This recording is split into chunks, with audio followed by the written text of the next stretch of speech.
right, so quick backstory. Japan beat Germany, and when that happened, my good pal Augie started, talking, oh, the blue lock is real. And I was like, listen here, you weeb. Name 5 players off of Japan's roster right now. I bet you couldn't. He said, I don't need to do it because they won and the blue lock is real. And there's very few things that I'm more passionate about. I doubt I'm more passionate about anything than this sport. So for me, those are just fighting words, plain and simple. And then he wanted to know who they played next. I was like, well, they're going to play Spain. And at this time, Spain had just beaten Costa Rica 7-0. So I was like, yeah, nah, it's over. Japan ain't winning against Spain. They won't. And he was like, what if they do? And I was like, they won't. And he was like, you won't bet. And I was like, all right, bet. And so we made the bet that if Japan beat Spain, I would have to read Blue Lock, catch up, and do a video on it. And if Spain beat Japan, he could never talk about Blue Lock ever again. But not only did I bet against Augie that Japan wouldn't beat Spain, I bet another friend of mine that if Japan beat Spain, I owed him $300. I lost the bet, so here we are. Blue Lock is a series a year ago. I had addressed basically saying that I'm not really crazy about it. For me, I find it to be a bit of a spit in the face to what the sport represents in my eyes.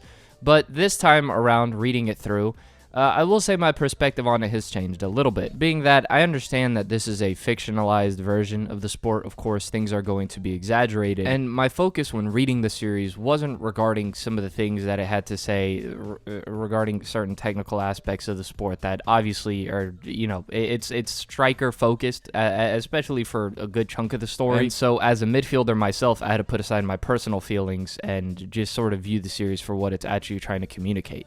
And that is the idea of ego. And this is where I think my focus now when reading it was really looking at what the series was trying to do regarding a philosophy standpoint. I found myself enjoying it far more, as I think seeing the main character, the story, and all of the other characters that we end up meeting go through their own individual struggles and battles, where they each have to look within themselves and their own mentality and mindset to overcome obstacles, I found to be a very powerful thing, as when playing a sport, a large majority of it isn't just your own physical ability, but your mental ability, and just sort of the mindset you have when tackling anything. And so this idea of ego and wanting to be better than everybody else, sort of having to constantly evolve and devour the person you're going up against in competition in order to stand on top, I found to be very true, and also something that was extremely exciting when reading it. It's unquestionable that when pursuing something and wanting to be the absolute best of the best at it, you have to have a certain level of ego. And there are extreme positives, but also extreme negatives when it comes to that. Just look at Kanye West if you needed an example. But having a great striker be egotistical isn't just something of a theory that the story is presenting. It is a proven fact that you could see throughout all of the greatest players we have. I know a lot of people like to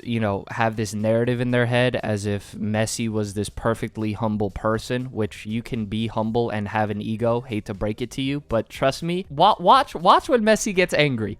Watch when bro gets angry and tell me. All because he's quiet does not mean he does not have an ego. And Blue Lock presents ego in a positive light, having this confidence and belief in yourself, this drive and this desire. Again, ego to certain extremes can have its negatives, but what I do enjoy about Blue Lock is how it presents how important it is, especially in an athlete. Now, from a pure narrative standpoint, seeing how Isagi climbs up the ranks and continues to get better and better and better, I find to be a really compelling thing that's easy to get behind. The underdog motif has always been something that's pretty easy to enjoy, but I also find the way that we see struggles from other characters to be really what allows this story to shine. I think characters like Baru, Chigiri especially was a big one for me. Anybody who's ever been through some sort of injury as not just as a football player, but as an athlete in general, you know how much going through even just minor injuries, but something major like an ACL tear can really be a struggle and a battle, not only physically, but mentally, even after you fully recover. You also have some pretty wacky characters with some outstanding personalities like Bachira and Shido, as well as Rin to a certain degree. And you get to meet so many different other characters, even characters that aren't Japanese within the story that represent, what the sport is internationally, And so these other characters, we see them also battle within their own ego, having to evolve and grow, which in turn ends up pushing Isagi further and further and further. The artwork, by the way, is also spectacular. It's the same artist behind Jigan, which, by the way, is a great series. I would highly recommend reading it. I believe it finished like a few months ago, if I'm not mistaken either. And the chapters go by very quickly. So, you know, if it's a read you're considering catching up on, yeah, this one's pretty easy to do that with. But if there's one issue I have with it as a story, and maybe this is just my personal sentiments, so y'all can let me know if I'm tripping on this one. But even though there are these individual struggles that we see different characters go through, and we get introduced to a vast amount of characters, I'd say, as the story continues onwards, even getting to see the U20 team for Japan, which Rin's older brother is a part of, a character that we got introduced to relatively early on within the story. I do find it all to be a bit repetitive. To the point where this whole motif and message about being, you know, an egoist and having to evolve as a player, it's not really hard to miss because it continuously bashes it into you. Which, again, if you're liking the story, then you won't really have an issue with it at all. But yet, when looking back on it, it's almost deja vu-like how almost samey it all feels after a while. It's like a formula that the story goes through every single time our main character has to grow and evolve.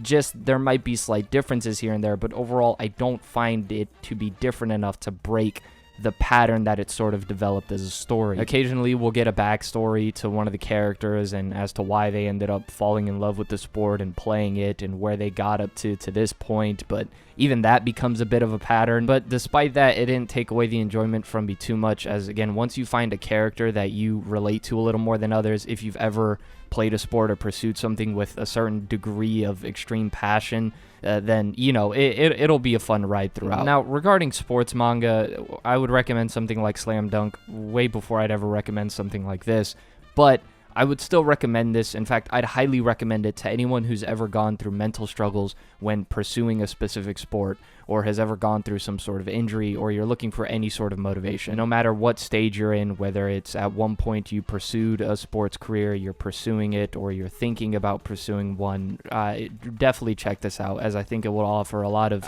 really solid inspiration, as it really gets into a lot of different nuances when it comes to the struggle of, you know, pursuing a sport and wanting to achieve and be great at something, and all of the different battles you might go through with that. So yeah, in comparison to a year ago when I had a pretty strong dislike for this, I definitely see that it offers something as a story. A year later, having read through it and read more than what I originally had, not just dropping it early on. In fact, I ended up finding this story inspiring me to a great deal, so I might even get back into training and pursuing a dream that I gave up a few years ago. As always, let me know your thoughts on the story down in the comment section below, and if you are new to the channel, make sure you like, subscribe, and turn on the bell notifications. This has been The Masked Man. Hope everyone has a blessed rest of the day, and peace.